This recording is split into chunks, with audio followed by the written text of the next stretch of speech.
When did making plans get this complicated? It's time to streamline with WhatsApp, the secure messaging app that brings the whole group together. Use polls to settle dinner plans. Send event invites and pin messages so no one forgets Mom's 60th. And never miss a meme or milestone. All protected with end-to-end encryption. It's time for WhatsApp. Message privately with everyone. Learn more at whatsapp.com. Routine, adjective. Used to describe an individual whose spirit is unyielding, unconstrained, one who navigates life on their own terms, effortlessly. They do not always show up on time, but when they arrive, you notice an individual confident in their contradictions. They know the rules, but behave as if they do not exist. Routine, the new fragrance by Miu Miu, defined by you. Unfiltered discussions. Unexpected guests.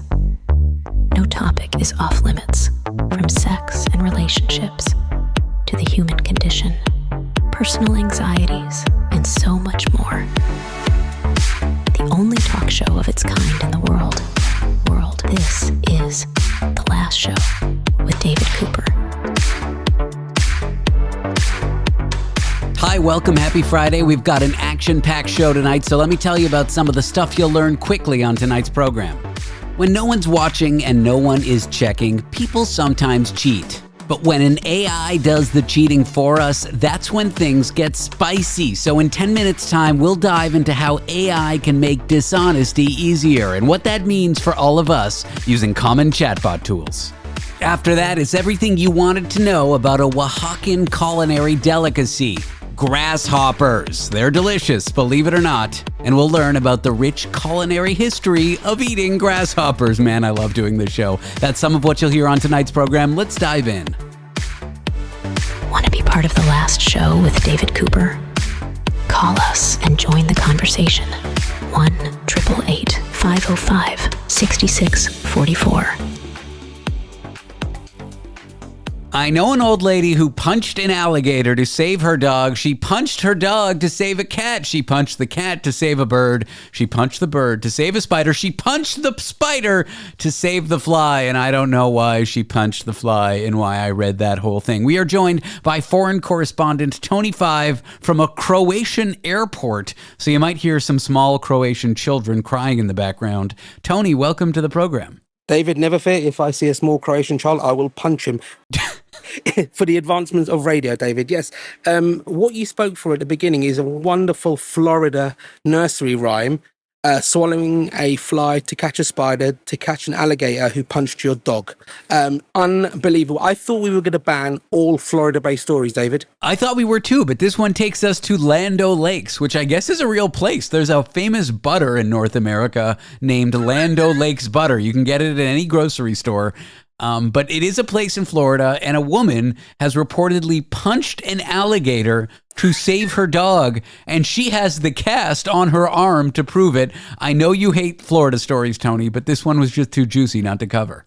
I mean, do alligators just walk around Florida like willy-nilly, like absolutely no problem, just walking around, no issues at all? Is that right? The answer to that question is yes. There's a highway in Florida that connects like Miami or whatever, like the east side to the west side, and it's called Alligator Alley. And it's just like a 4-lane highway, 2 lanes going each way or whatever. And there's these moats that are alongside it, because I guess Florida's a swamp and they dug it up to make a highway. Who knows? Yeah. Anyway, long story short, in these moats, when you're driving just a regular Tuesday or whatever day it is, there's tons of gators just sunning mere feet from the road. It's wild. And no one's ever thought, 1 minute, guys, let's put a fence up there. I mean, these stories are happening so frequently with alligators. I've seen the ones where they're playing golf and an alligator just walks up, eats like the ball and then walks off again. And nobody thought, well, I'm paying how much for my round of golf? I better get rid of the alligator. How can you live in a country where you're scared of an alligator about to eat you? I mean, we're scared of most people here, but alligators, really? They're fairly docile. Like when you think of like reptiles that are violent like that, I think you're thinking crocodiles, which is more like an Australia thing or an Africa thing. But the alligators in Florida, as long as you leave them alone, they'll just leave you alone. They're kind of harmless. But dogs and pets don't know to leave them alone. And that's where the trouble comes in. But this poor lady was like walking her dog, and it's a Bichon Frise, which is quite a small dog. I would say it's like a lap dog. And this gator just yanked it, literally just grabbed it, put it in its mouth. This woman, like pure maternal instinct. Again, maternal instinct, I don't think relates to an alligator punching. I'm sure it just relates to like protecting your baby. But she jumped in and punched this alligator in the eye. I think it does apply to alligators in this case. I'm impressed. Would you punch an alligator to save your dog, Frank? 100%. I'd be right in there. But the alligator would give me, as I've mentioned before, David, the death roll. I would be very worried about the alligator death roll. And that's when they chomp into you and then they roll their body around to try to like break your bones and stuff? They roll you around to drown you, to break your... Alligators are vicious. They're like dinosaurs that are alive today. Now, I don't believe in dinosaurs, but if there were dinosaurs or such a thing as them, then I guess it would be the same thing. I guess they would be like dinosaurs. I don't believe in Croatians. Speaking of Croatians, how was your vacation? How is Croatia? I hear it's beautiful. I've never been. It's absolutely wonderful. I was staying in a beach house overlooking the Adriatic Sea, and I went in. I'm not a huge sea swimmer, but there was very salty water, and it burned my eyes, and I floated for a while. Croatians are lovely. It's a beautiful part of the world. Very warm, very sunny, very nice people. Haven't seen many black people, which was a bonus for me, David. Always just the one in the mirror.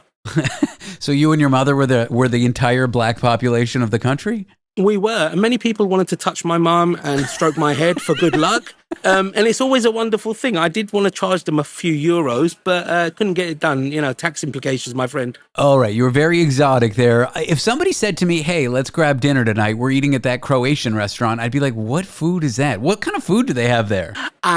Very, very meat-based. So pork, beef, fish, because obviously we were on the Adriatic, so there was a lot of fresh fish, if you like fish. Ooh, I like that. Yeah, lots of fresh fish, crustaceans. Again, not crabs like I've had in the past, which we mentioned before, but normal crabs, which are pretty decent. No, you got those from going to that seedy neighborhood in Amsterdam, which we won't talk about. That's right.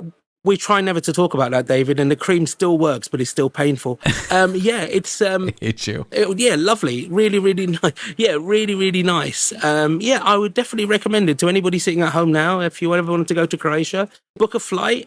If you stay at number 1, Croatia, I'm pretty sure you'd be fine. Just tell them Tony sent you. I'm looking at pictures, though. It does seem beautiful, like very, I don't know, Mediterranean vibes, even though it's not on the Mediterranean, like beautiful architecture. Is it cheap or is it expensive or mid-range? So before the euro took over, it was very cheap. So I went to a place called Split. So there's Zagreb and there's Dubrovnik, which are both, Dubrovnik a port town, Zagreb the capital. Split, apparently it was very, very cheap many years ago. You could pick up a property here, $60,000, $70,000. A couple of roads back from the beach. You can get McDonald's for that here in New York, which is great. Correct. Big Mac meal, extra fries, maybe a drink. I don't think you get a drink with a 70,000 extra value meal, David. No, I think you're thinking of 2 years ago. 70 G's for a beach house? That doesn't sound too bad. No, it was brilliant. But now, obviously, because of the euro, everything's become more in line with sort of Central Europe. So it's a lot more expensive. The locals really feel it. But where I went was very rural. So there's not a lot of, it's mainly locals. So there wasn't a lot of tourists. There is a main tourist bit called Trogir, which has got like all the beach houses and the yachts and all that sort of thing.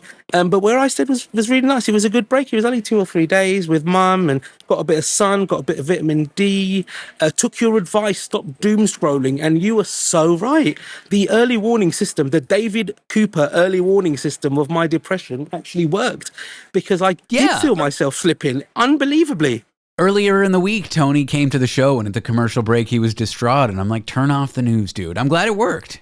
It did. And I didn't realize how influenced I was by the negativity about what's happening in the States, like with Donald Trump and ICE and all these other silly things. And obviously he was in the UK, right? So while I was in America, he was in the UK. Now, some people think me and him are the same because we never in the same place, David. I've never seen you and Donald Trump in the same room. And so I'm actually not convinced that you're not the same person. Has anyone seen Tony with Trump in the same room? I don't think so.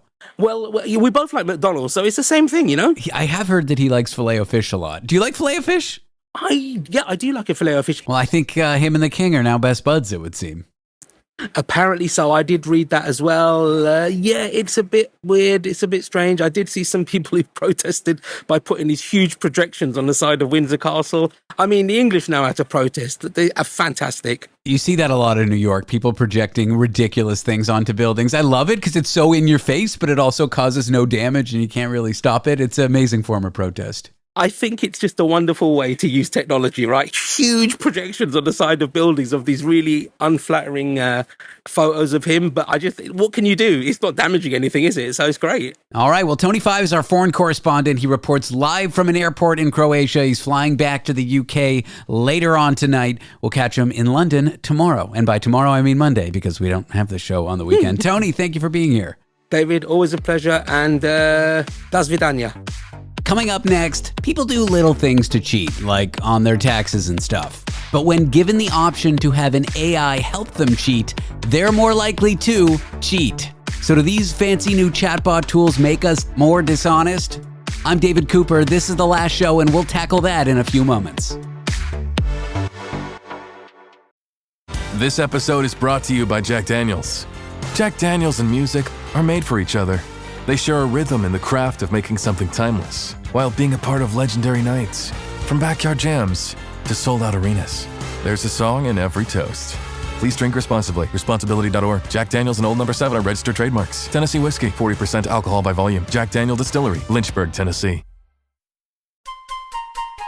Taste the forbidden fruit of knowledge. The Last Show with David Cooper.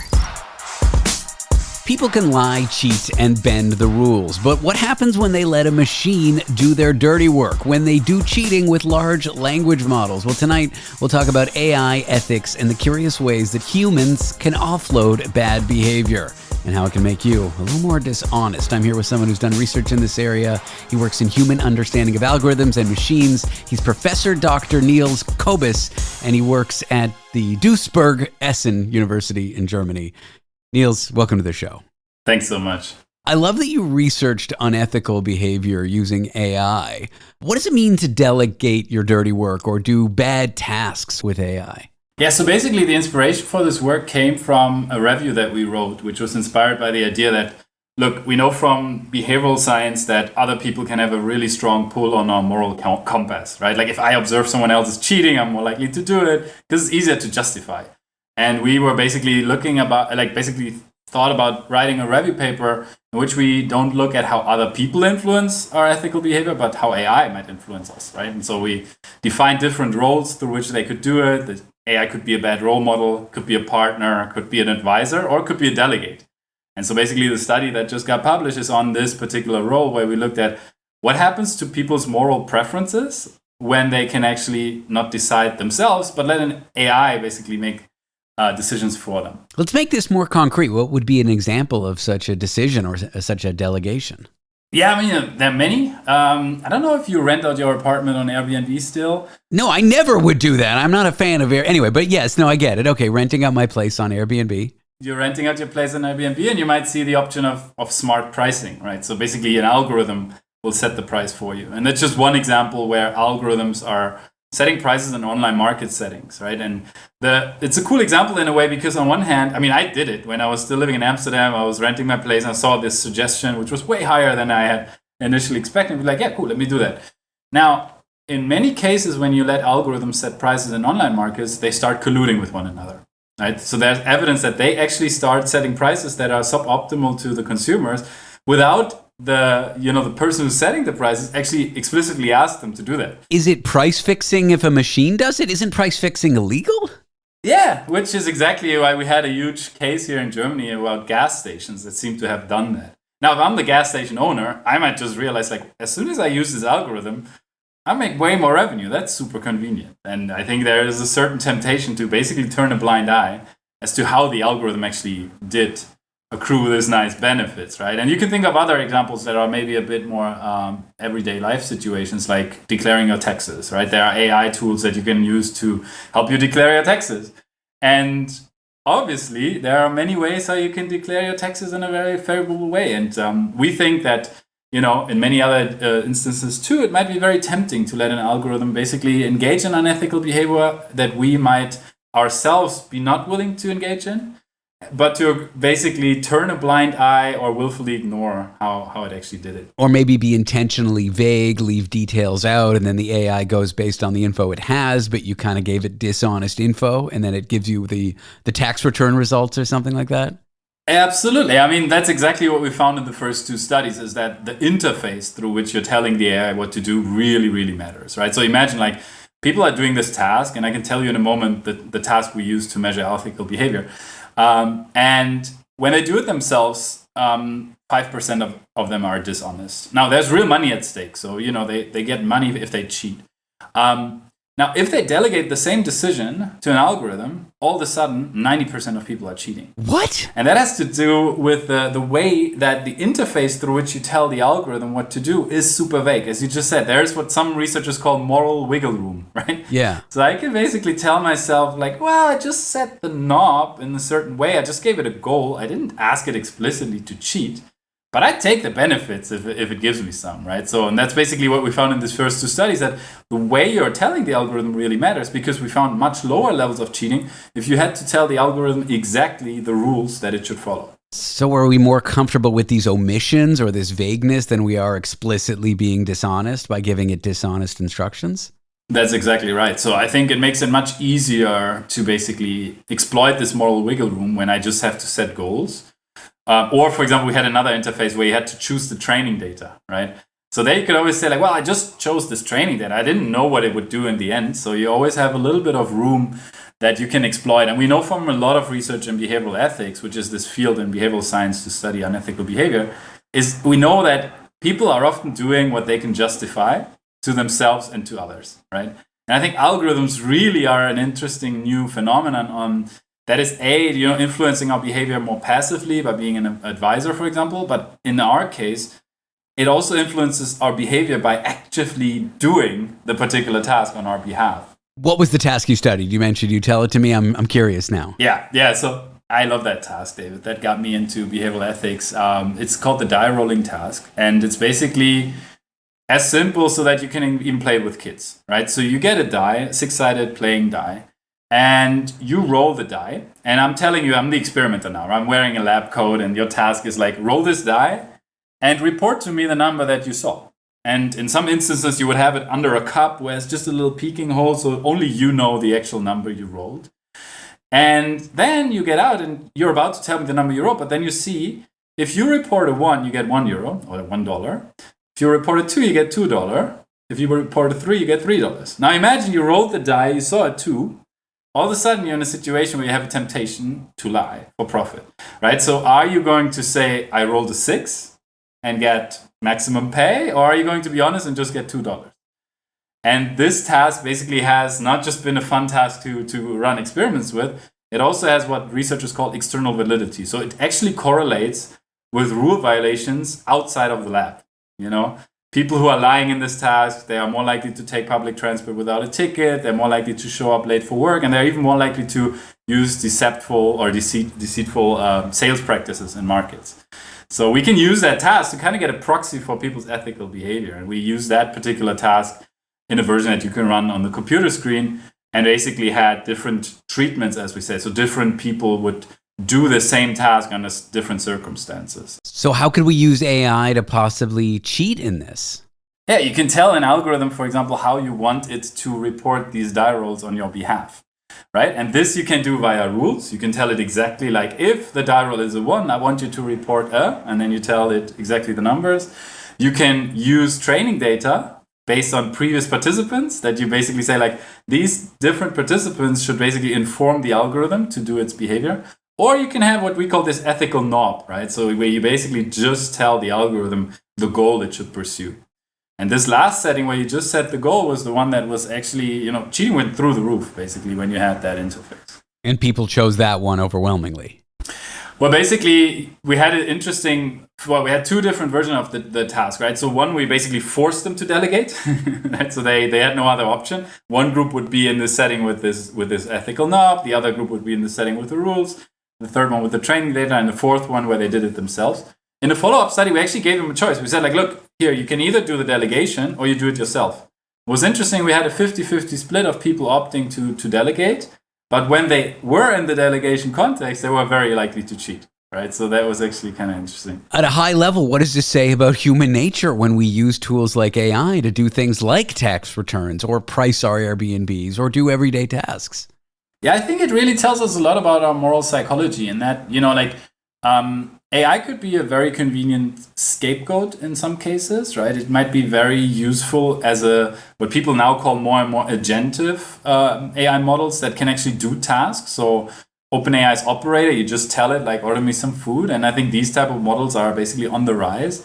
And I think what our study shows, and we kind of argue for, is like, we should take the risk seriously that people might take this as a very, very convenient way to break ethical rules, but not necessarily feel bad about themselves.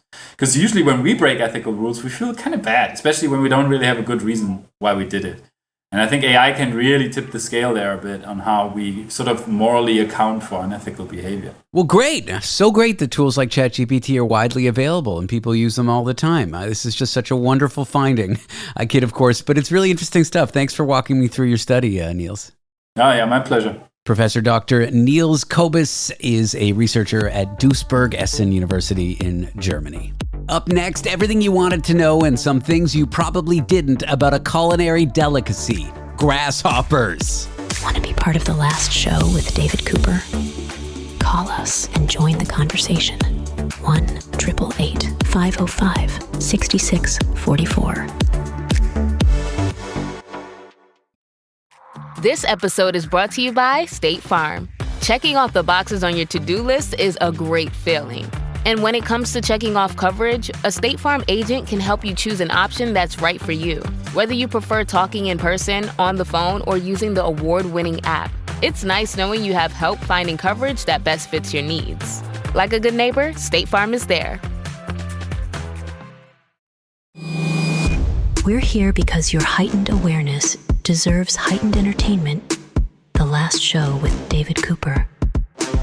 Our topic tonight, grasshoppers. Would you eat them? A lot of people haven't tried them, but in Oaxaca, Mexico, it has been a tasty tradition for thousands of years, and that's what we're going to discuss with the author of Eating Grasshoppers, Chapulines, and the Women Who Sell Them, published by the University of Texas Press, available wherever books are sold. He's an anthropology professor at The Ohio State University. A mouthful, but his name, Dr. Jeffrey Cohen. Jeff, welcome to the show.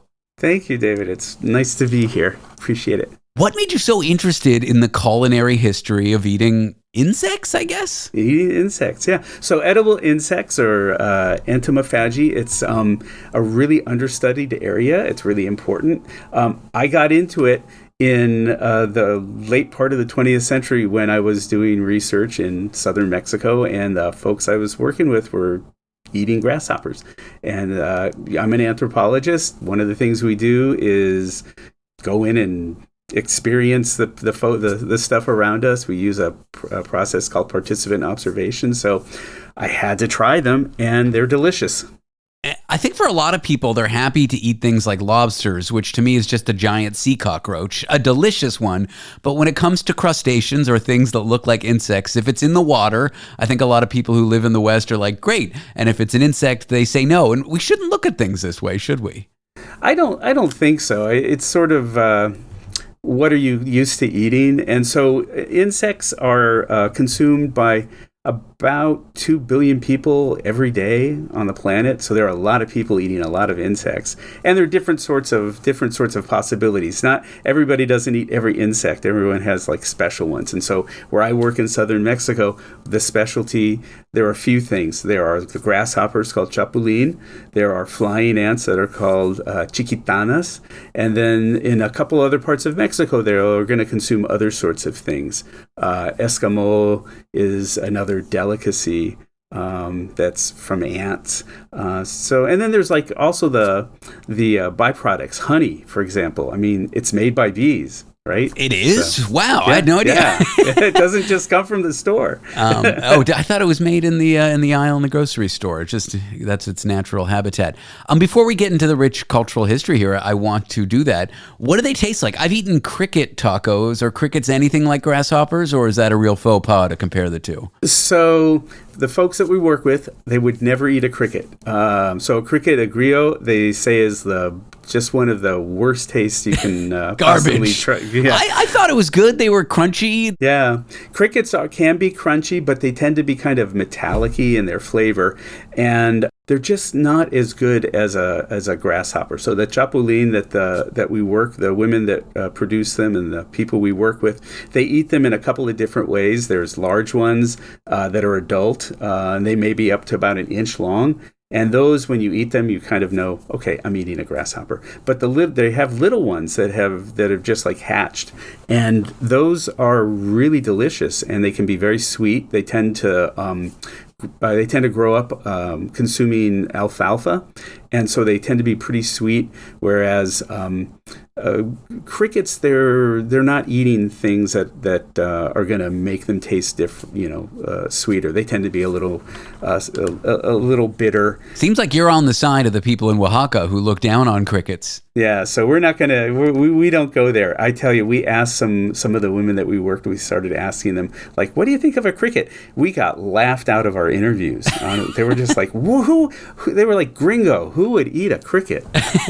And tell me about how they're prepared, because for me it was all about the preparation that made the crickets so delicious. So I know. So one thing they do say about the crickets is they wish grasshoppers were easier to fix, because grasshoppers are harder to manage than crickets. Crickets you can raise in your house with a couple of buckets, and boom, you've got a cricket farm. But grasshoppers, you have to go in the field. You catch them early in the morning. The reason it's early in the morning is it's before they get super active and jump. So you get them in the morning. You catch them in like butterfly nets. You put them in a box. You let them sit for a while so that they'll process anything that's in their systems.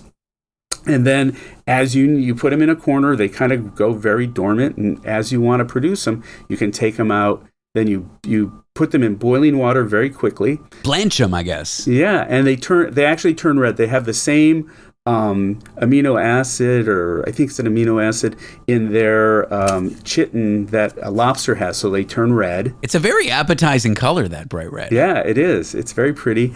You then toast them with a little bit of lemon, a little bit of chile, there's a salt that they use. It's called sal de gusano that has agave worms in it, ground into it. You can flavor it with other kinds of chile. You can flavor it with garlic. It's very tasty. It tends to be super lemony because you squirt lemon all over the top. So it's a yummy kind of taste. And then you can roll them into a taco. You can put them into you can put them into almost anything. I've had them in a vinaigrette. I've had them baked into bread. There's all kinds of different ways to eat them. Talk to me about these women who produce this staple food and have been doing so for thousands of years. Right. So the roots of the production go back thousands of years. We know that the grasshoppers were probably one of the most important protein sources in the past. There were no stock animals, no livestock until the Spaniards arrived. So there were not a lot of ways to there were not things to eat. It wasn't like, well, should I have a chapulín or should I have a steak? No, there was only a grasshopper. And that's, of course, changed really in lots of ways right now. But the region is, the estimates are that they're producing hundreds of thousands of tons a year. And I mean, it's a huge business. And the women who are doing this are selling their grasshoppers by the kilo. Okay, so, a little bit more than 2 pounds. And some of them they're averaging 15 kilos a week. And they're selling them for about 600 pesos a kilo. And they're making incredible money doing it. And so for them, it's just a wonderful kind of market that they've really done well with. And like the Spanish, when they came, I guess they just wrote this off as like an indigenous food that they weren't going to eat, kind of thing. Yeah, I mean, when you have the two cultures coming together, we tend to see movement between cultures. One of the reasons it's so much fun to study food is that people people love to talk about food. They love to try new foods. And so foods tend to move back and forth. In the early years of the Spanish conquest, that didn't happen. And in fact, things like the grasshoppers were really kind of pushed aside. But now they've come back, and you find people all over in any sort of situation eating them. They're considered really hot cuisine in some restaurants, as a real sign of, tradition and the past in some. And so it's pretty cool. And all the things that the Spaniards did bring, cattle, all kinds of livestock, new kinds of grains, they've been incorporated in kind of interesting ways, not always in the easiest kind of way, but now you see foods flowing kind of back and forth in fun ways. If I wanted to try grasshoppers or chapulinas, where could I grab them? Like, I guess I live in New York. Is it a readily available food or not so much? I'm sure you could find them in a little tienda, in maybe a taqueria. They'll probably have them. If you see a restaurant that is kind of it's billing itself as a Oaxacan-based restaurant, they might have them. It's season. They're in season right now, so it's almost getting towards the end of the season in the fall. So they should be in little restaurants if you can find them. If you are brave, you can get online, and you can find them on all kinds of social media.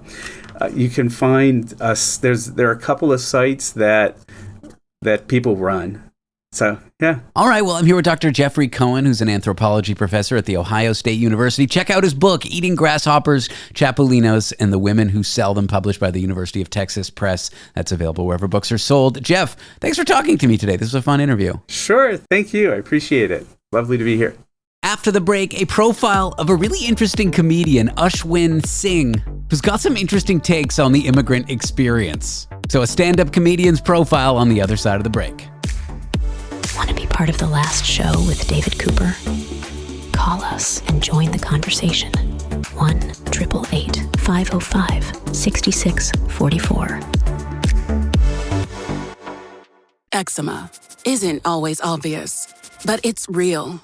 And so is the relief from Ebglyss. After an initial dosing phase, about 4 in 10 people taking Ebglyss achieved itch relief and clear or almost clear skin at 16 weeks. And most of those people maintain skin that's still more clear at 1 year with monthly dosing. Ebglyss, lebrikizumab LBKZ, a 250 milligram per 2 milliliter injection, is a prescription medicine used to treat adults and children 12 years of age and older who weigh at least 88 pounds or 40 kilograms with moderate to severe eczema, also called atopic dermatitis, that is not well controlled with prescription therapies used on the skin or topicals, or who cannot use topical therapies. Ebglyss can be used with or without topical corticosteroids. Don't use if you're allergic to Ebglyss. Allergic reactions can occur that can be severe. Eye problems can occur. Tell your doctor if you have new or worsening eye problems. You should not receive a live vaccine when treated with Ebglyss. Before starting Ebglyss, tell your doctor if you have a parasitic infection. Searching for real relief? Ask your doctor about Ebglyss and visit ebglyss.lilly.com or call 1-800-LILY-RX or 1-800-545-5979.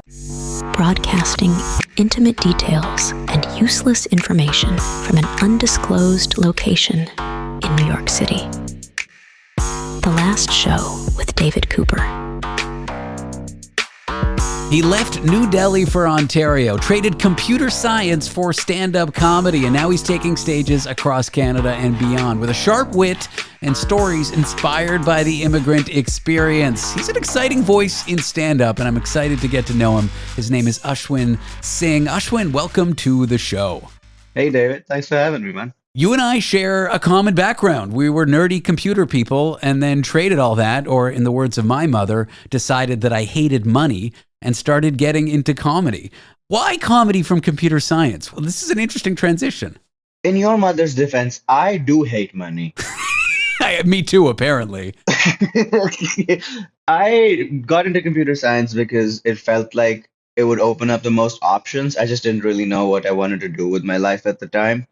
And then, honestly, the culture shock of moving to Canada, like trying to meet people, not being able to understand how they interacted, not being able to express myself, like that sort of thing, like it annoyed me into stand-up, to be honest with you. Like over time, I would have things I wanted to talk about, which has been the case for most of my life. I want to talk about things people don't want to talk about. especially some of the more like political stuff, something that's happening right now. I just don't understand why people want to escape their reality with their entertainment. I don't either. I'm interested that you said social interactions challenged you, so you chose one of the most socially challenging activities there is, stand-up. Well, yeah, because the one thing that stand up does give you that conversation doesn't is like control over the topic at hand. Like nobody gets to bring up what I'm talking about except me. So the stage for you was a place where you could bring up any taboo subject that in normal social interactions people would groan, and you got to own the narrative. Yeah, and it's just my way of proving that these conversations are normal. You are just boring. Like, Well, thank you. not you, not you. No, I'm definitely boring.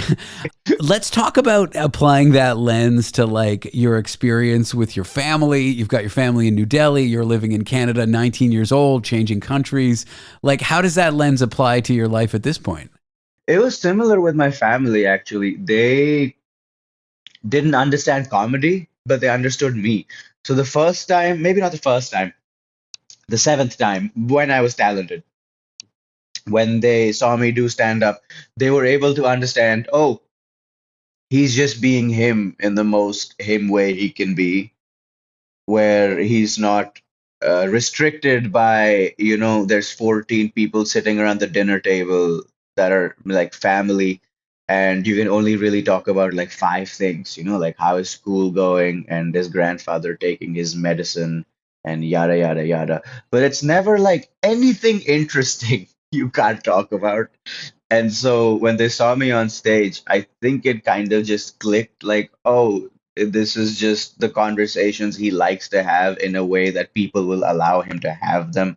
Is it every New Delhi mother's dream that their son with a promising career in computer science and software becomes a stand-up comedian instead of a software engineer or whatever?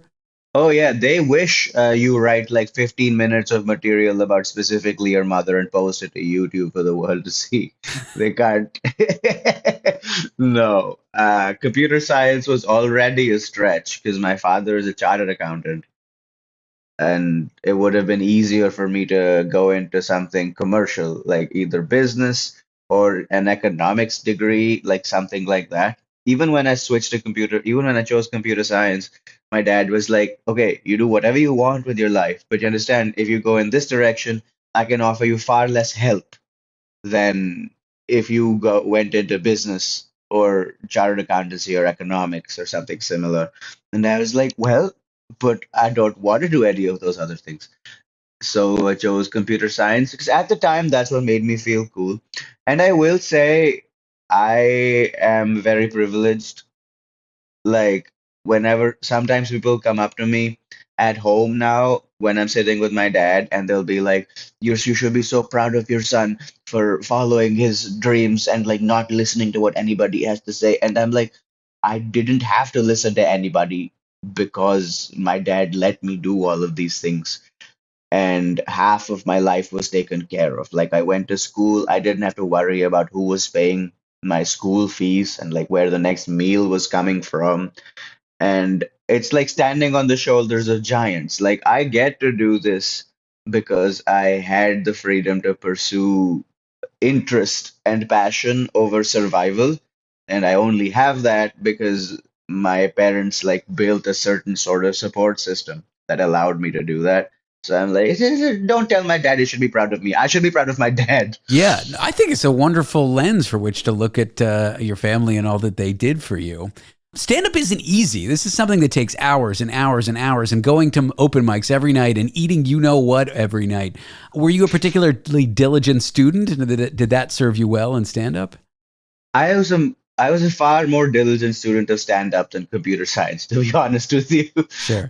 Computer science was something I pursued because it kept my options open. At first, I was interested in it, but as time went along, it became quite apparent that while I was good at it, it wasn't what I would want to do with the rest of my life.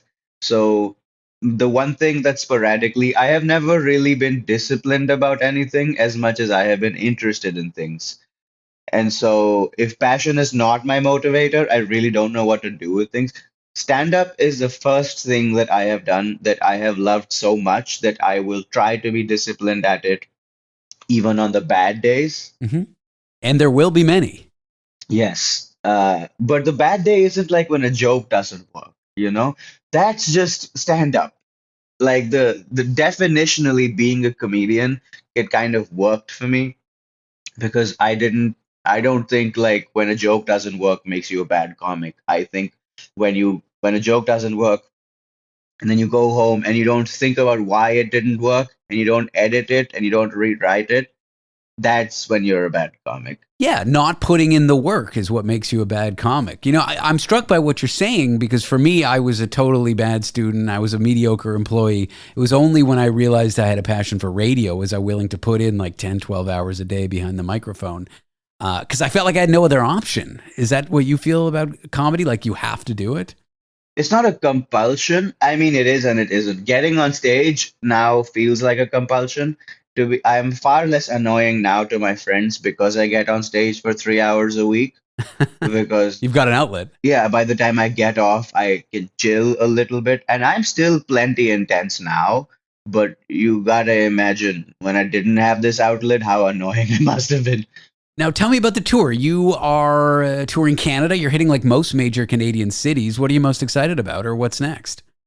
I'm hitting most of the major cities. We're doing Calgary, Guelph, Edmonton. Edmonton is too far away. We're doing Calgary, Guelph, Toronto, Montreal, and Ottawa all in the next couple weeks. I'm very excited about those. Every one of them has like something interesting. So Toronto is a just for laughs show. And then to celebrate it, we added like an after party so I can get to know the audience and just do crowd work with my friends. And then Montreal, we're playing the Comedy Nest, which is like a proper club. And that's my second time playing that place. And I love the Nest. It's a fun room. Ottawa was awesome because we added a show. The show sold out and we had to add a second show at a different place. So now I'm doing a Friday show at Live on Elgin. And then Thursday, we're doing a show at Yuck Yucks because the industry has finally started taking note that people can sell tickets. All right. Well, you can check out Ashwyn's tour at ashwyn.me. That's ASHWYN.me. Ashwyn, it's been great to get to know you. I really appreciate you coming on the show. Thanks so much, man. Ashwyn Singh is a stand-up comedian. Coming up next, a most thrilling topic, an exciting one. Just a mere mention of what we're about to talk about, if you're bored, should whip you up into a frenzy. The topic, the secrets to attaining good credit. I kid, it sounds boring, but it's something a lot of people don't know about. And it would seem it's just this magical number that affects your ability to borrow money, and you've got no idea how it works. So we'll get that walkthrough with an economist, and you'll learn something. Hopefully I will too. I got to get that number up after the break. Want to be part of the last show with David Cooper? Call us and join the conversation. 1-888-505-6644.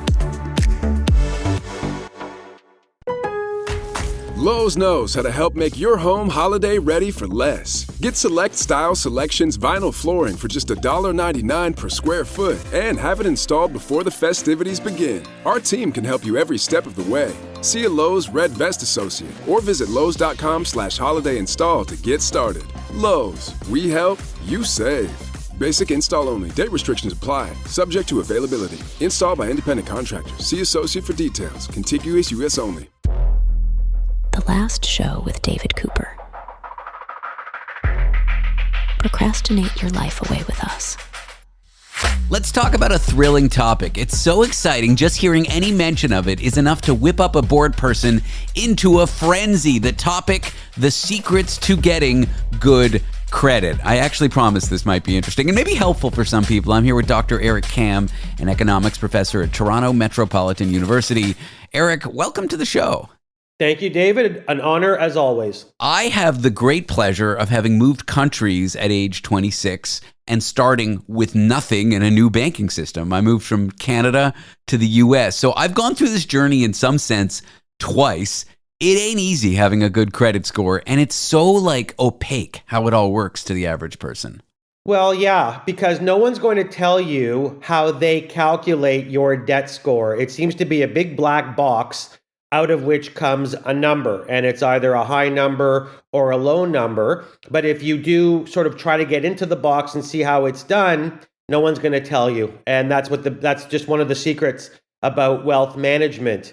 You have learned now in 2 countries, though, that in general, the secret to wealth creation tends to be debt reduction.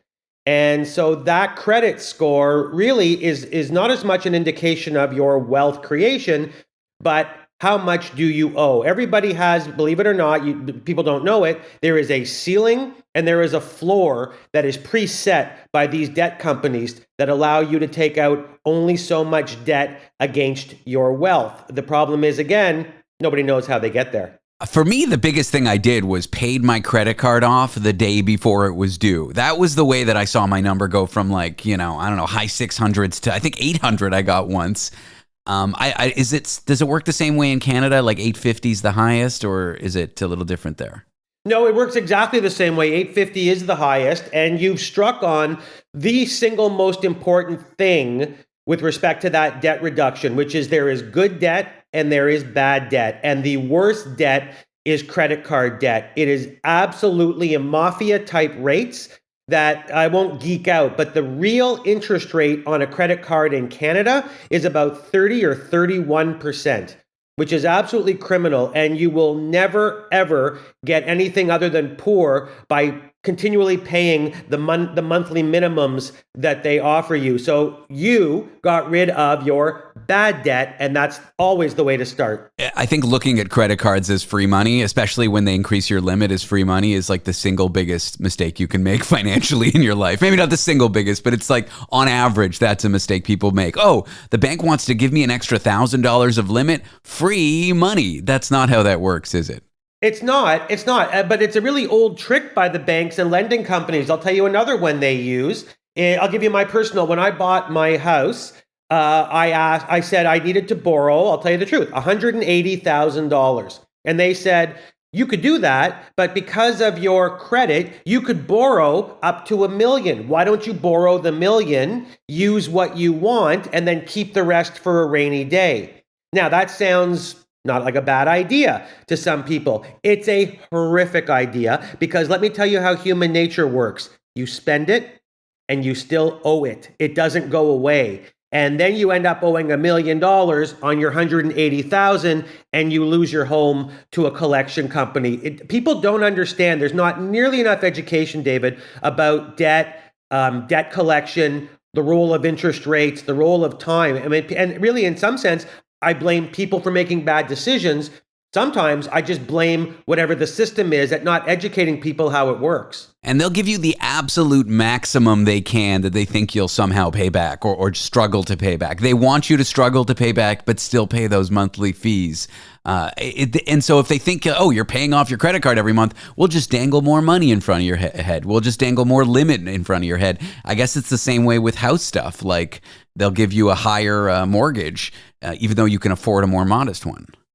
That's right. They'd like you to, these lending companies would be very, very happy if everybody borrowed the maximum amount of money possible, because then only one of two things happens, both bad for you, good for the company. One is you pay it back over a nice long amount of time, and that the interest keeps compounding period by period by period. So to give you an example, if I'd have taken, say, my $180,000 mortgage, and I'll give you just fictionalized, let's say it had taken me 40 years to pay that off, I'd have paid well over $1 million of interest on my $180,000 mortgage.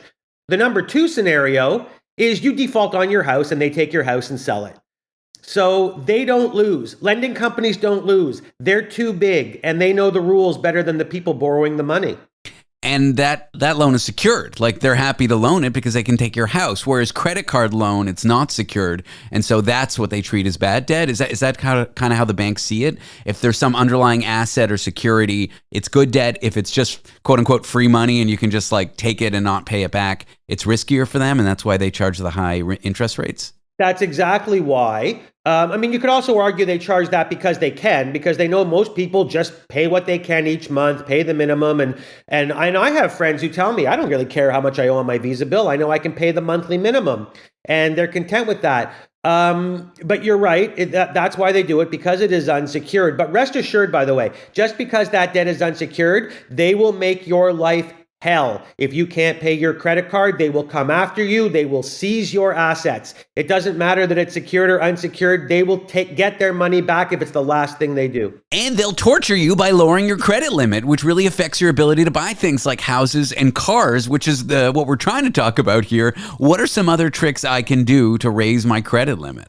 Being very, very careful with your spending. Our grandfathers kind of had it right that if you make $1, try to save 10 cents of it.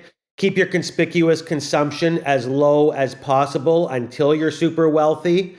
And just make sure you pay your debts on time. I'm not a big fan of paying monthly minimums. I'll never advocate for that, except for one time, which is that's better than not paying it at all. Yeah, like if you're really struggling and it really is just 1 month and there's a plan to get out of it, like fine, it's not great, but it's understandable. But if you're just treating it like free money and then you're going to pay the minimum, that's where you get into trouble.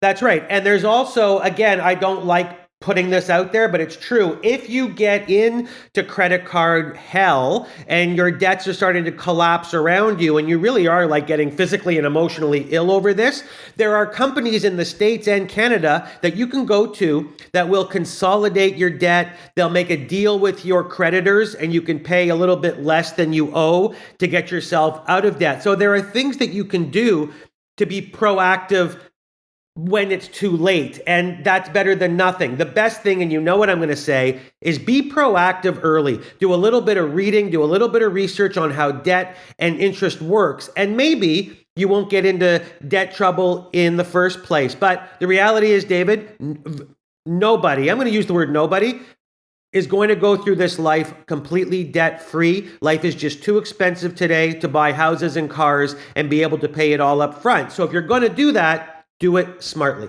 Number of accounts, like do I want to have a bunch of credit cards even if I'm not using the limit, just so I have like a credit history? Is that important? Doesn't matter. You can have one credit card. You can have 27 credit cards. You have a debt limit. You have a credit limit, and you're not going to be able to max it out because there's that preset number that you don't know. And whether you hit it on one credit card or 27 credit cards, it really doesn't matter. If you want to build your credit profile, keep your debts as low as possible and don't default on payments. But you got to have some debt so the banks know you're likely to pay it back. Like I've paid off, I think, probably 3 vehicles in my life, 2 motorcycles and a car. Those are on my record. Even though I paid them off years ago, I don't even own the vehicles anymore except for the one motorbike. It's good to have a bit of history on there. Of course it is. And that's why young people, once they leave for university, again, a personal example, my daughter left for university and we got her a credit card with a very small limit. I think it's actually $500, but it doesn't matter. And that starts building your credit. I know a lot of parents are afraid to give their children bank accounts, credit cards. It's a really, really important learning tool. It's just that you have to monitor these things in the beginning because when they go off to university and they're walking down the campus and they see a bunch of tents saying, buy this, buy that, we'll lend you money, we'll give you money, they're not doing you any favors, David, and everybody should know that. Well, Dr. Eric Kam, you've made the secrets to getting good credit a little more interesting here on the show. I appreciate you being here. Thanks for your time. Stay healthy, my friend. Eric is an economics professor at Toronto Metropolitan University. There's a dark pattern in retail these days. It's called fortress stores. Ever tried to buy a toothbrush at a pharmacy only to have it locked up? What's behind it? And why don't stores care that it's such a terrible experience? That up next. I'm David Cooper. This is The Last Show. So good, so good, so good. New fall arrivals are at Nordstrom Rack stores now. Get ready to save big with up to 60% off Vince, Kurt Geiger London, and more. How did I not know Rack has Adidas? Because there's always something new. Join the Nordy Club at Nordstrom Rack to unlock exclusive discounts on your favorite brands. Shop new arrivals first and more. Plus, get an extra 5% off every Rack purchase with a Nordstrom credit card. Great brands, great prices. That's why you Rack.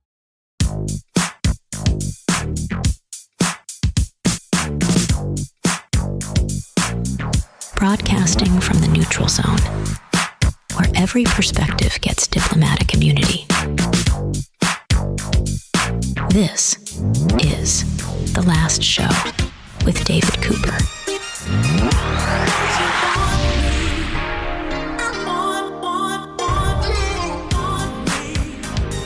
The other day I was in a store. I went into a Walgreens, a pharmacy, to buy toothpaste and a toothbrush, and it was locked in a cage, and I pressed the button, and no one came, and then I came home, and I ordered it online. What is that concept? It's called a fortress store.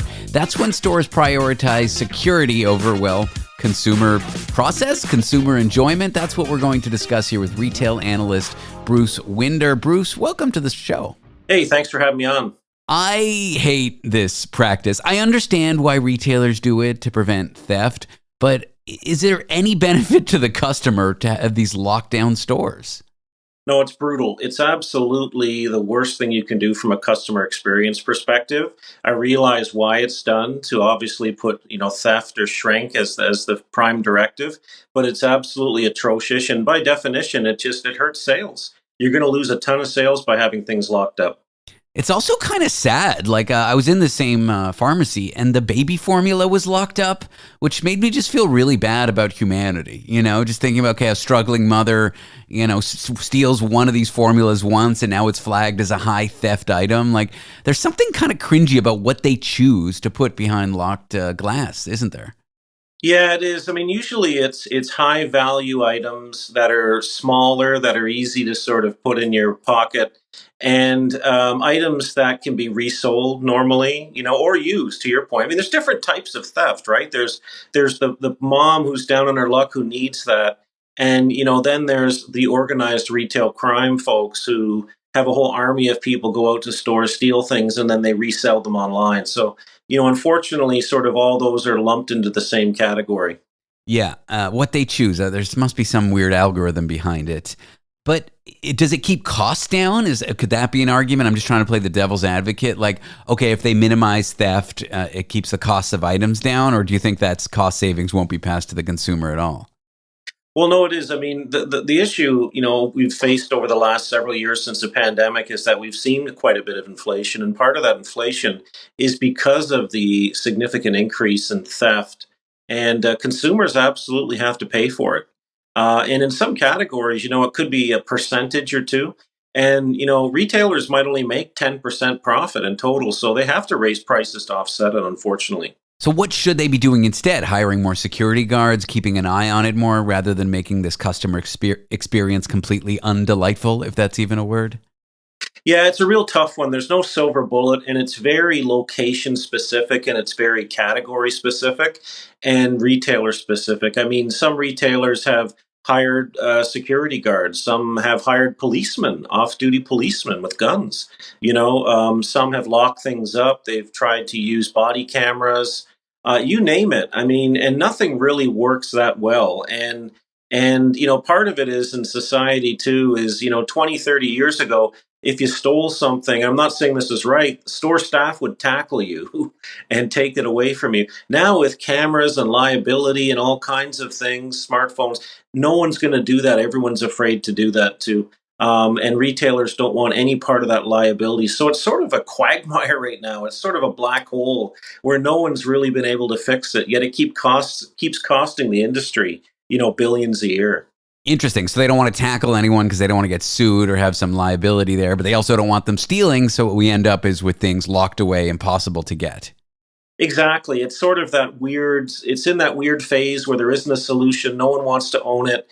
Retailers are getting hit. They're raising prices. Governments have sort of sidestepped it because they don't want to be seen as some overlord enforcer. And, social groups are looking for help for people maybe who are stealing, who are down on their luck. So there's just a whole bunch of players. No one's been able to solve it. And we find ourselves in this unique predicament as society. I actually have one solution. If retailers like pharmacies and Walmart and big box stores, whatever, keep doing this, just have a better customer experience around unlocking that thing. Because I feel like half the time I'm in a store, I press the button, it pages someone, I'm waiting there for 10 minutes, and then I think to myself, gee, I'll just go home and buy it online. Even though I don't like buying things online necessarily, I think Amazon is like, they have their own problems. And plus, I'm basically supporting the decline of the retail store, which I don't want to be doing. But yeah, better customer service process around unlocking those glass cases, I think, is one suggestion. Yeah, that's a suggestion. I mean, that costs a lot more labor dollars, though, because they usually have to walk with you to the cash register once they unlock it. So, retailers are always sort of triangulating labor costs versus shrink or theft versus fixture costs versus customer experience versus sales versus profit. And they try to triangulate all that and come up with what they think is the best option, which is usually a hybrid of some of the above. Interesting. So you think they've calculated my likeliness to walk away and not buy that toothbrush for $3.50 or whatever, and they basically said, well, that's the cost of doing business. We'd rather just have you walk away and be upset, not buy the toothbrush, than pay an employee to promptly help you and walk you to the register. I think they have. I don't really agree with that, but I think in some cases they have done that. And it's very area specific. I mean, some retailers have closed stores in certain cities because the theft is so high. They've just walked away. They've walked out of the neighborhood. So retailers will always, math will drive them in terms of the financial math behind every decision. I used to live in San Francisco, and I left after or at the beginning of the pandemic, so I didn't quite see it, but that's a city that gets a lot of press for retailers closing down stores and complaining about theft, so I've definitely seen that. Can we talk about the wider decline of retail, though? Like big box stores shutting down, less pharmacies, less grocery stores because everybody's moving online. Is this just a small symptom as part of a wider problem here? Well, it's just the changing of demographics, right? I mean, the changing of cohorts, age cohorts, young folks, if you're Gen Z or Gen Alpha, millennials, you're very comfortable buying pretty much everything online. And, you really don't need to go to a store unless you want to, go shopping in some high-end store. So there's less of a need for that. So I think this is just the natural right sizing of the industry based on different demographics, how they shop, how they want to shop, and what's needed from a store, brick and mortar versus online capability. There's such a wider conversation here about if brick and mortar stores are going away, like what are urban centers going to look like in the next 20 years? I feel like it's a small thing, these cases, these fortress stores, but the wider thing is what are downtowns going to look like if there's no pharmacies and retail stores and big box shops like that? Yeah, they could very well become ghost towns where, unfortunately, you see people walking around like zombies. And most of the folks who don't have those social issues sort of just stay out of the city except to work. So it's one of those sort of bedroom community issues. And then there's no tax dollars. And, you just get into that doom loop where downtowns look like something from a dystopian future. Do you think that's the future of cities? Like, I hope it's not going to be quite that bad in our lifetime. I hope not, but I wouldn't count it out because economics and money drive the train, and companies have to be ruthless. They'll close up and move if there's no demand down there. But at least I can get my 10-pack of Amazon Prime cat costumes for $2 delivered in 10 hours or less. Like that's what we stand to gain. Everything delivered to our doors and urban landscapes changing. I don't know if this is a deal I want to take part in. Well, you know what? That's what society has voted for. If you look at overall, I mean, companies just follow what society wants, and society has voted for that, right? And we can be a cruel society sometime if we look in the mirror, but that's for another day. But overall, retailers will just mirror that. Whatever consumers want, retailers will deliver to them what the consumer wants and just try to find a way to make money working backwards. But they aren't doing that with these fortress stores because I do want to buy my toothbrush at my local pharmacy, but I just can't do it. I hate fortress stores, I guess, is the short of it. I get why they do it, but it's a terrible customer experience. I agree 100%. Well, Bruce, thanks for the chat. It's been an interesting one. We've taken a stream of consciousness odyssey from fortress stores to the changing urban landscape, but I appreciate you doing it with me. Yeah, anytime. Have a great day. Take care. Bruce Winder is a retail analyst.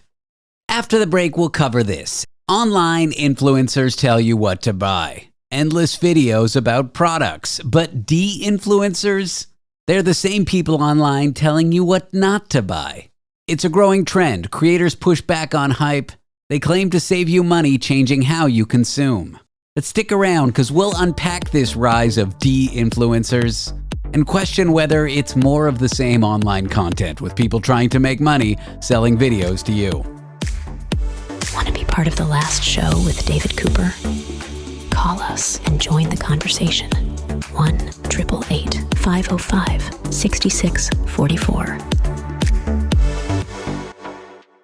At Blinds.com, it's not just about window treatments. It's about you, your style, your space, your way. Whether you DIY or want the pros to handle it all, you'll have the confidence of knowing it's done right.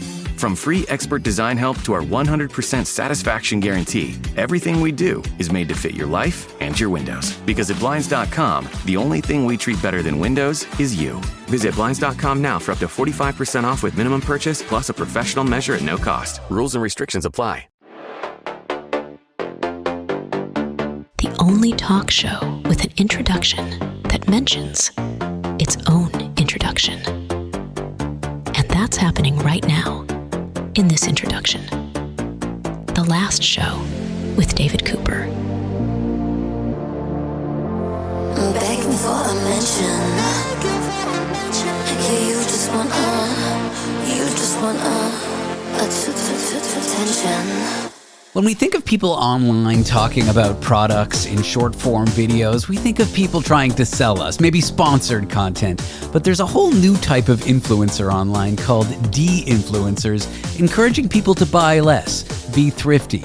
And we can talk about them in a way that helps us understand what might be happening in our economy right now. And that's what we're going to discuss with communication, media, and film professor at the University of Windsor in Canada, Dr. Aidan Moir. Aidan, welcome to the show. Thank you for having me. Welcome. Hi. For those that aren't on TikTok or that are and have never seen a video by a de-influencer, how would you best describe them? So a de-influencer video or a de-influencer, someone who is focused their content around this whole trend. It was a trend that started in January of 2023, and you had influencers on TikTok as well as other platforms like Instagram, for instance, regular everyday people making content as well, who would make videos telling their followers, you know what, the times are tough, we're in a cost of living crisis, money is tight. Instead of purchasing, say, a $50 foundation or a $500 hair dryer, you should save your money and purchase a different product. Maybe a $5 or $10 foundation from Walmart or Shoppers Drug Mart instead of going to Sephora. Maybe you should find a cheaper hair dryer instead of that more expensive version. So de-influencing as a trend was really about telling their users and their followers, hey, you know what? Save your money. Don't buy these expensive products. Purchase these cheaper products instead. It started in 2023, as I mentioned, and that was during the height of the cost of living crisis at the time.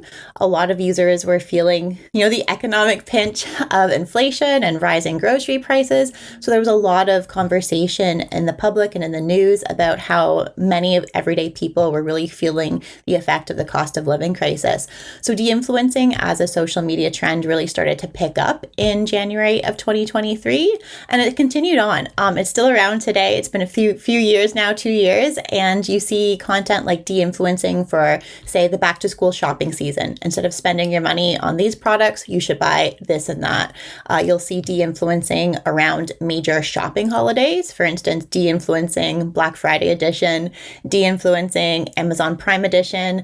You'll see de-influencing content in terms of travel, like de-influencing Disney World edition, de-influencing Europe trip edition. So it's branched out to different realms. It started within the beauty community on TikTok, but now you'll see it across the platform, across TikTok, in terms of just really any ways of spending and saving our money. It's really curious, like this influencer culture. It's kind of the same mechanism. They're looking for views, they're looking to monetize their content, but not by trying to sell people things. And trying to keep up with these influencer trends with like luxury items. There was an article I read in August about how 20 influencers trying to sell people luxury items were actually sharing those items behind the scenes. And one of them had like a skin fungus ailment, and 20 influencers broke out in skin fungus because they were all trying to sell the same luxury item. I guess what I'm trying to say is these lifestyles that influencers are trying to sell you may not even be real behind the scenes. And so this is a much more kind of like real take when it comes to online content. Absolutely. And one of the catalysts for de-influencing, in addition to the cost of living crisis at the time, was in the beauty TikTok community. You have Michaela Nogueiro, who is one of the major influencers in the beauty area of TikTok.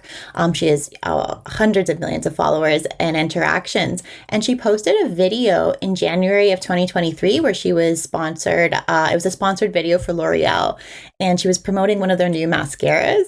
And in the comments, people identified, hey, wait a minute, you're wearing false eyelashes, right? That's not the mascara. You're wearing false eyelashes to promote this new mascara. And it got so much feedback. It blew up into the platform. It became this real big moment where users and other people outside of TikTok started to think about the ethics of influencing. And that's one of the things that sparked de-influencing was many beauty users were saying, hey, wait a minute, this isn't real, right? The products that you're promoting to us, you're not actually using. So many turn to de-influencing as a way to be more ethical about influencing. But influencing itself is a very unethical business, right? It's about buying and selling and encouraging people to spend their money. So you highlighted there that the issues and some of the critiques of influencing is that this is really just an industry focused around encouraging people to spend money. The influencer industry is valued anywhere. People put it at anywhere between 30 billion and 250 billion in terms of its net worth. So it's a lot of money. So it has a major impact on our economy, but de-influencing as a trend is really still encouraging people to still spend their money, except being a little bit more efficient about it. Looking at de-influencing from a more like academic lens, how can it make us think about the state of the economy and the state that consumers are living in right now? Yeah, we've had so much conversation lately about the state of the economy. If you're watching the news, there's always a news story every day about some indicator that we're heading towards a recession, whether it's youth unemployment rising, the impact of, say, US tariffs. All of this talk about a recession is coming. So we're a little bit more worried about our money. So then we go online and we're watching content from de-influencers or other content creators who are making this type of content. And it does help us be a little bit more aware, right, of the purchases that we're making. We're hearing all of this talk, all of this anxiety. We're feeling it when we go grocery shopping or we're trying to pay for our rent. And then maybe we're in the back of our heads while we're watching this content, we start to be a little bit more aware. But one of the major implications of de-influencing as a trend is it makes us feel that we're solely responsible, right, for navigating this economic crisis, that we can prevent feeling the effects of a recession by being more responsible with our purchases. So we don't think about all of those other influences that factor in to the current state of the economy. Instead, we think, okay, was it my purchases? Was it because I spent so much money on beauty products or on shoes or on Halloween decor?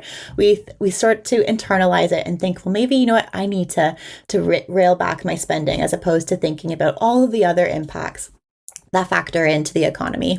Is there some critique with de-influencing that they're using the same platforms as influencers, the same style of videos? To me, there's a little part of it that says, well, it's just more of the same. They're just kind of advocating the opposite, but it's the same culture of influencing because they're using the same platforms. Is there anything to that sort of critique?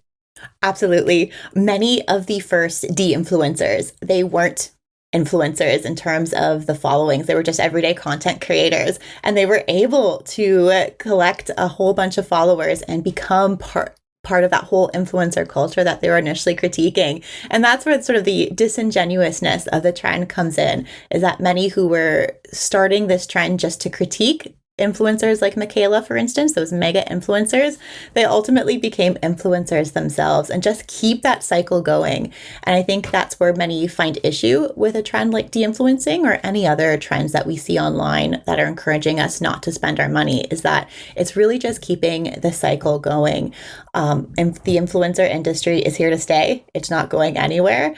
So trends like de-influencing present themselves as ways to be critical of consumption, be critical of the influencer economy, but really all they end up doing is just reproducing this whole cycle, except now it's repackaged as a form of being a little bit more cognizant of our money. And I could even imagine, I have no specific examples of this, but imagine partnerships with more affordable, cosmetics brands rather than high-end ones. Still the same mechanism of making money. But I guess ultimately, at the end of the day, the things that consumers are being recommended are more affordable, are more indicative of the current economic times we live in. Yeah, absolutely. It's always good if we're thinking about how we're spending our money. All of us need to do that, I'm sure. I certainly do as well. But many of the de-influencers who started out as just everyday creators did find themselves part of that cycle, and then getting those sponsorships and receiving those PR hauls from more affordable brands. So they become part of the very system that they're critiquing in the first place. Well, Dr. Aidan Moir is a communication, media, and film professor at the University of Windsor in Canada. Aidan, thanks for talking to me today. I've enjoyed the chat. Thank you very much for having me, David. After the break, we'll tell you how adding joy to your goals will make you more likely to meet them, at least according to science. Want to be part of the last show with David Cooper? Call us and join the conversation. 1-888-505-6644. Chronic spontaneous urticaria, or chronic hives with no known cause. It's so unpredictable. It's like playing pinball. Itchy, red bumps start on my arm, then my back. Sometimes my legs. Hives come out of nowhere. And it comes and goes. But I just found out about a treatment option at treatmyhives.com. Take that, chronic hives. Learn more at treatmyhives.com. Broadcasting from the intersection of chaos and more chaos. The last show with David Cooper. Many of us get caught up chasing big goals in life, eating better, saving money, running further, and then we stall out. Well, new research says the real secret here isn't willpower or distant rewards. It's enjoying the process you're going through right now. Fun, engagement, loving what you're doing fuels follow through. Helps you meet your goals. Maybe you can design or reframe your boring goals so they actually stick. I'm here with someone who's done research in this area. She's a marketing professor at Cornell. Her name is Kaitlin Woolley. Kaitlin, welcome to the show. Thanks so much for having me. Intrinsic versus extrinsic motivation. I know those are hard to understand terms, at least for me. What does that all mean in plain language? And what exactly are we talking about here when we say life goals? Yeah, so extrinsic motivation, it's those goals that you do because you really think they're important, right? They matter for your long-term well-being, right? It might be going to the doctor to get a checkup, right? Running that 5K because you think it's going to be good for your heart, things that are really important in the long run, right? Like delayed sort of benefits. Intrinsic motivation is when you really experience enjoyment from the process. So the goal becomes the end in itself. You can think about maybe there's like a part of your job that you really enjoy that brings you like fulfillment just from doing it. A lot of times I think people think of hobbies as intrinsically motivating, but goals can be intrinsically motivating too. And I think this is where it gets really interesting because when you're setting a goal, people are really focused on those important delayed benefits. But when they're pursuing it, what we find, it's the enjoyment that really matters, whether they stick with it. So the old cliche, and I know it gets said a lot, that it's more about the journey than the destination. Based on your research, there's kind of some truth to that. Yeah, I would say definitely. Yes. And so I think the destination's important. So I don't want to like understate the importance of the destination, like going to an important destination rather than like a less important one is going to matter. But you want to have the journey be enjoyable along the way. How do we study whether people stick to their goals or enjoy chasing them? Like what exactly, walk me through the specific research. I know you tracked resolutions over a long time period or something like that. Yeah, so I ran the study. It's really exciting to me because we did it over the course of a year and we were able to get people in December, the end of December, when they were setting their resolutions. And so that's why we have a wide range of these different personal goals that people have. Like I think you can come up with prototypical New Year's resolutions like healthy eating or exercising, but people have just a wide range of very different goals that they're trying to pursue. And so we were able to have these goals that people set for themselves, right? It's not us telling them, here's a goal that we want you to adopt. They set it themselves. And then we followed them throughout the course of the year, pretty much like seasonally, so 4 times throughout the year, to ask them how well they were doing at actually sticking with that goal. And we were able to kind of track them longitudinally in that way. So studying goal keeping, you pick such a great time window, New Year's. It's when the average person who doesn't set and stick to goals does it. So you got this really interesting sample. What were some of the things you found? What made people engage with their goals and what made people forget about them about a week later? Yeah, so the questions that we asked, we asked people, right, how important is this goal to you? How useful is it to you? How life-changing is it, right? If you think about New Year's resolutions, that's a time when people have this fresh start and they're willing to really think about, like, where do I want my life to be in the next year? So they're setting these really big, important goals for them. Like they want to buy a house, they want to pay off their debt, they want to start a family, right? They maybe want to change their relationship with alcohol. Lots of really, right, important life-changing goals. And so we asked them those questions, but we also asked them, how enjoyable is it for you to pursue this goal, right? How interesting is it? How engaging is the actual pursuit of that goal? And what we found is that over time, whether people stuck with their goal was better predicted by that enjoyment, that intrinsic motivation, and not by whether it was something that was actually going to change their life or not. Did people underestimate that power of enjoyment when picking their goals? For example, did some people pick goals they knew they would enjoy the process of and others just didn't? Yeah, that's a good question. So we asked people, we ran a couple of post tests on this, and we asked people, like, what do you think is going to matter for predicting goal pursuit? Like, could people basically say in advance whether intrinsic motivation was going to matter? And they were actually better at that question, like getting that right for other people's goals. So if I asked you, for example, about a goal that you set, right, how important is it that the process is enjoyable? If you're like, oh, for me, it doesn't matter. It's more about, is it important for me? I'm going to stick with it. But people were more accurate when they were thinking about other people. And so this is, it was a post test. It's something that we kind of want to explore more. It's kind of interesting that people were worse for themselves than for others at getting this right. Is there a way to frame something boring, to kind of trick ourselves, to frame it in a fun way? For example, you mentioned quitting drinking or drinking less as a common goal for people. Rather than just saying, okay, this week I'm going to have less number of alcohol units, you could say, hey, every week I'm going to join a book club where the people don't drink, assuming you love reading. Like, are there ways to take goals that are set up in a way that commonly fail? It's the same goal, but frame it in a way that's likely to succeed because you'll enjoy it.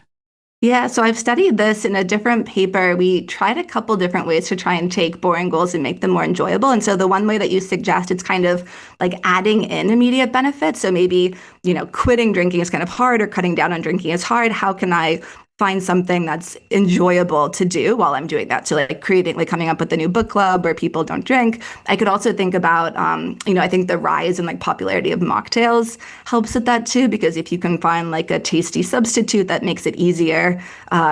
I get this question a lot with exercise because I think some people have a love-hate relationship with exercise. And so I've thought a lot about ways to make exercise more enjoyable. And so one way is like running with a friend, like exercising with a workout buddy. That makes it more fun. But even just listening to upbeat music, watching your favorite kind of like reality TV show, having like your favorite beverage, right? If there's like a Gatorade drink that you really like. So those are really changing the activity. But I think you also raised this point, like, could you reframe it? Some activities do have enjoyable aspects, but we might not be thinking about it. So with the New Year's resolution, because I'm so set on thinking about what's going to change my life, I might neglect the fact that the goal actually has some like enjoyable moments to it. And so if I think about those and like bring those to the surface, that can also help to increase persistence. I've spoken about researchers about the power of streaks, which seem to have some benefit for keeping goals. For example, like, run 1 mile every week and you sort of keep track of it throughout the year. I don't necessarily want to talk about streaks, but I want to talk about your research area, which is sticking to goals and reframing or creating goals in your life that are easier to stick to. So I guess my last question for you is, from your paper, from your research, if you were to hear naively that I'm going to be setting some goals soon, what would your best advice for me be so that I would keep them? Yeah, so I would think about, set a goal that's important to you. So I think that is key, is like having something that does matter. Like you're not going to follow through on something if it's not important. But when you're setting it, I would say also try and factor in the ways to make it enjoyable. And it seems intuitive, but people just don't do it because they're so focused on those long-term benefits. So find a way to set it up so it's like, okay, I'm going to try and exercise 3 times a week. How can I actually make that something that I'm looking forward to, something that I'm enjoying, so that when it's like a really hard day or I'm like really tired, I can still get out of bed and do that workout. So is just doing it with a friend the best way to do that? Or maybe, I only get to listen to my favorite song if I'm running? Like, are there many ways to do it? I'm just trying to think, how can I make exercise fun? Yeah. So for me, I would say variety is probably really important. I think like having one solution is not, you're going to get bored of that over time, right? So you might have like one friend that you love to see all the time. And so like having that person be your workout buddy might work, but they might not be available all the time. And so I think about, having multiple options in your toolbox essentially to try and make it enjoyable. So maybe it's like upbeat music one day is going to get you going. Maybe it's like you really enjoy this one Peloton instructor, so you're going to like follow their workout.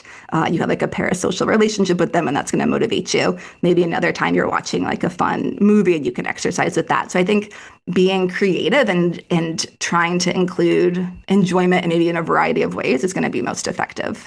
The Peloton instructor example, was that oddly specific for you, or? Yes. Yeah. Oh, yeah.